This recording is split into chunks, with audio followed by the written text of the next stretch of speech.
Évangile de Jésus-Christ selon saint Jean. Gloire à toi, Seigneur. En ce temps-là, Jésus disait à ses disciples, « Moi, je suis la vraie vigne, et mon Père est le vigneron. Tout sarment qui est en moi, mais qui ne porte pas de fruit, mon Père l'enlève. Tout sarment qui porte du fruit, il le purifie en le taillant, pour qu'il en porte davantage. Mais vous déjà, vous voici purifiés, grâce à la parole que je vous ai dite. Demeurez en moi, comme moi en vous.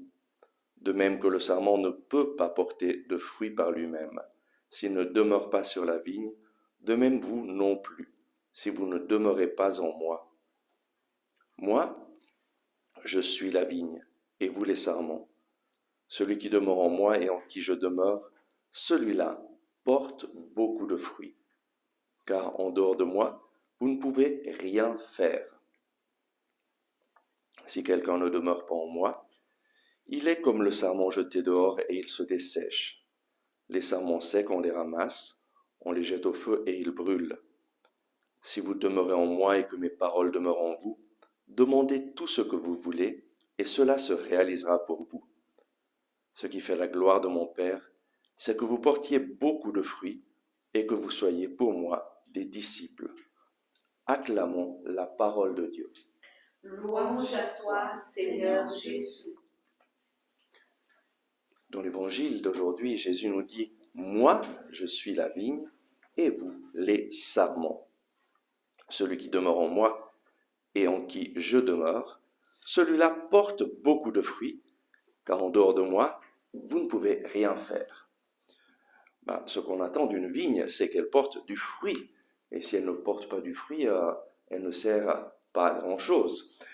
Moi, j'ai grandi en Valais. Mes parents avaient des vignes. Et donc, depuis tout petit, j'ai appris à m'occuper des vignes ensemble avec mes parents, à tailler, à ébourgeonner, à faire tous les travaux des vignes. Et donc, je connais très bien ce dont Jésus est en train de parler.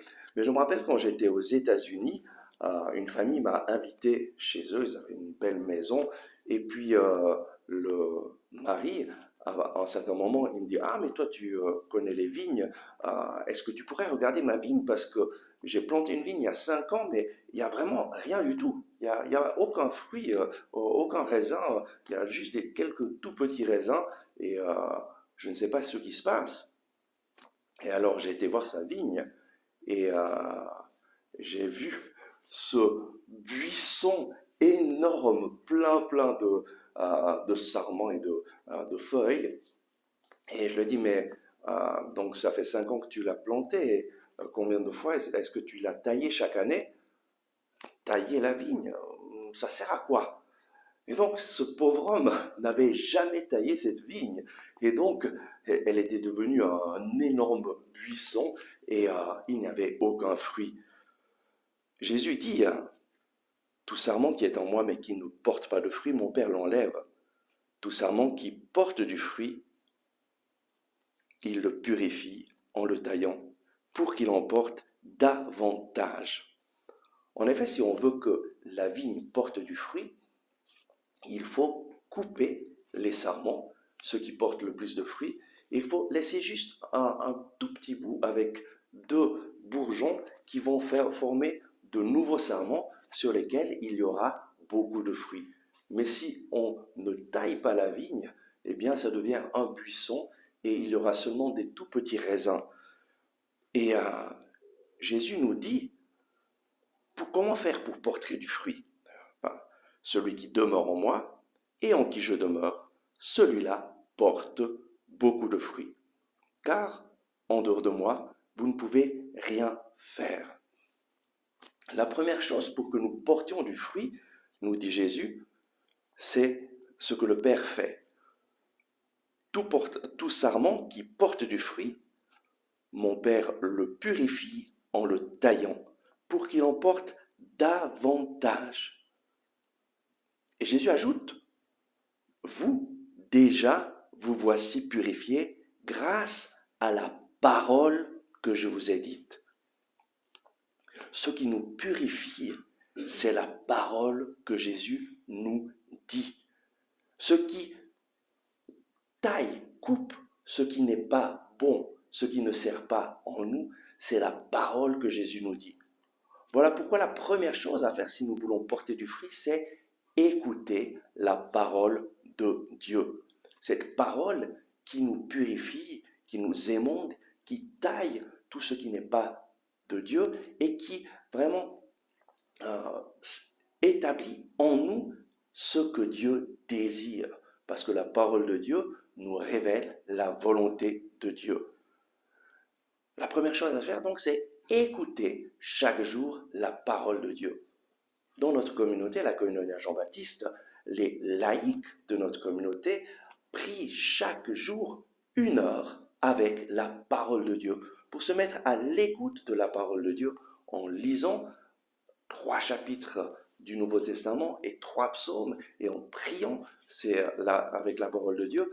Nos laïcs, petit à petit, sont plongés dans la parole de Dieu et l'écoute et la parole de Dieu les émonde, les transforme. Moi-même, je suis consacré de la communauté Jean-Baptiste et tous les frères et sœurs de vie consacrés. Nous avons 2 heures par jour où nous nous mettons à l'écoute personnellement de la parole de Dieu, où nous lisons, prions avec la parole de Dieu, et puis nous avons aussi les prières communautaires où nous accueillons la parole de Dieu, prions avec la parole de Dieu, et cela transforme réellement la vie pour que nous puissions porter du fruit et du fruit en abondance. Et donc la première chose que Jésus nous dit, c'est écoute la parole de Dieu qui purifie et taille tout ce qui ne vient pas de Dieu. Ensuite, la deuxième chose à faire pour porter beaucoup de fruits, si vous demeurez en moi et que mes paroles demeurent en vous, vous porterez du fruit. Il faut que les paroles de Jésus demeurent en nous. Cette parole que nous avons écoutée, elle ne doit pas seulement entrer par une oreille et sortir par l'autre, mais elle doit entrer en nous et demeurer en nous. Et que faire pour que la parole demeure en nous? Il nous faut la méditer. Il nous faut répéter les paroles de Dieu qui nous ont touchés, et les paroles à travers lesquelles le Seigneur nous a parlé. Il faut les laisser s'ancrer en nous, en les répétant, en les méditant. Et de cette façon, petit à petit, la pensée de Dieu va s'établir en nous. Et nous allons penser ce que Dieu pense. Nous allons vouloir ce que Dieu veut. Nous, très souvent, nous allons vers Dieu et nous lui disons de faire ce que nous voulons. Bien que nous prions le Notre Père et nous disons que ta volonté soit faite sur la terre comme au ciel, très souvent dans notre prière, nous allons vers Dieu et nous lui disons « fais ma volonté ». Et voilà pourquoi nous sommes frustrés parce que nous ne voyons pas se réaliser ce que nous demandons. Jésus nous indique, le secret, c'est de nous mettre à l'écoute de la parole de Dieu, de méditer la parole de Dieu afin qu'elle entre en nous et que nous ayons la pensée du Christ en nous. Et lorsque les pensées de Dieu sont ancrées en nous à travers sa parole que nous avons méditée, que nous avons répétée, alors nous allons vouloir ce que Dieu veut et nous allons pouvoir demander ce que Dieu veut. Et ce que Dieu veut, c'est que tous soient sauvés et arrivent à la connaissance de la vérité.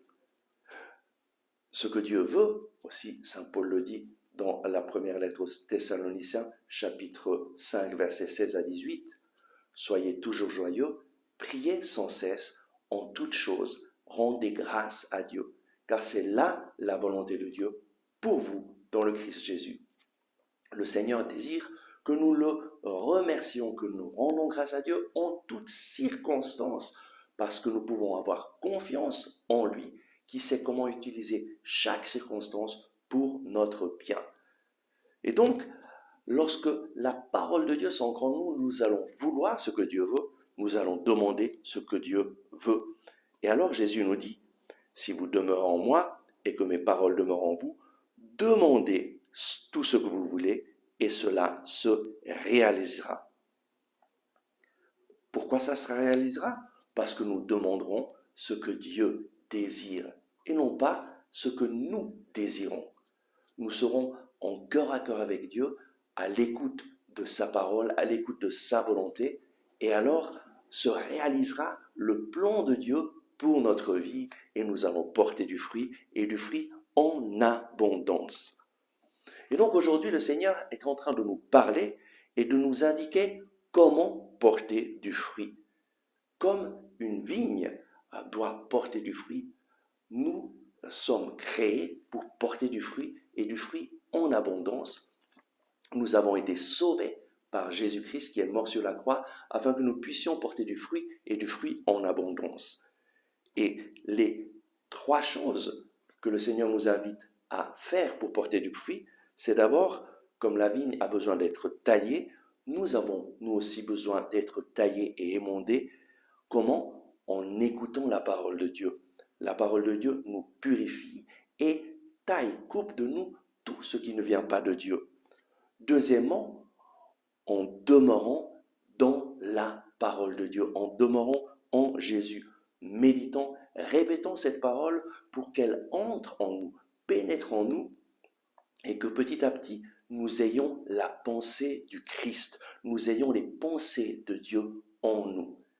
Et alors seulement, nous pouvons nous présenter devant le Seigneur pour lui demander. Mais lui demander quoi? Lui demander que se réalise sa volonté dans notre vie.